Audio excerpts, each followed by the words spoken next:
Hello guys, welcome back to my channel. It's me Nazriya. അപ്പോൾ guys, ഇന്നത്തെ special എന്താണെന്ന് വെച്ചാൽ ബീഫ് ബിരിയാണിയാണ് കേട്ടോ.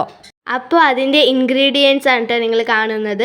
ഗൈസ്, പിന്നെ ബീഫ് വേവിക്കണം കേട്ടോ. ബീഫ് വേവിക്കുമ്പോൾ ഉള്ളി, തക്കാളി, മല്ലിപ്പൊടി, മുളക് പൊടി, മസാലപ്പൊടി, മല്ലിത്തല അതൊക്കെ ഇടണം. പിന്നെ കുറച്ച് വെള്ളം ഒഴിച്ചിട്ട് വേവിക്കണം കേട്ടോ ബീഫ്.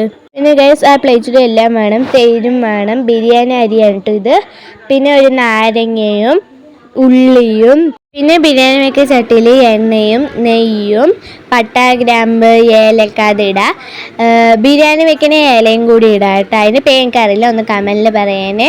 ഉള്ളി ഇട്ട ശേഷം നന്നായി ഇളക്കിയ ശേഷം കുറച്ച് കല്ലുപ്പ് ഇടാം കേട്ടോ അത്യാവശ്യത്തിന്. പിന്നെ തക്കാളി ഇട്ടിട്ട് കുറച്ച് മുളക് പൊടി ഇട്ടിട്ട് നന്നായി ഇളക്കാം. അത്യാവശ്യത്തിന് ഉപ്പ്, മുളക്, പിന്നെ ഇഞ്ചി വെളുത്തുള്ളി പേസ്റ്റ് അരച്ചത്, മല്ലിത്തല, പുതിന അതൊക്കെ ഇട്ട് നന്നായി ഇളക്കാം. മസാലപ്പൊടി, മല്ലിപ്പൊടി അതൊക്കെ ഇട്ട ശേഷം നന്നായി ഇളക്കാം. പിന്നെ നന്നായി ഇളക്കിയ ശേഷം 2 കഷ്ണം ബീഫ് ഇട്ട ശേഷം നന്നായി ഇളക്കുക. പിന്നെ 1 കപ്പ് തേയിലും കൂടി ഒഴിച്ചിട്ട് നന്നായി ഇളക്കുക. പിന്നെ അപ്പോഴേ ബീഫ് വേവിച്ചിരുന്നല്ലോ അതും കൂടി ഇടാം.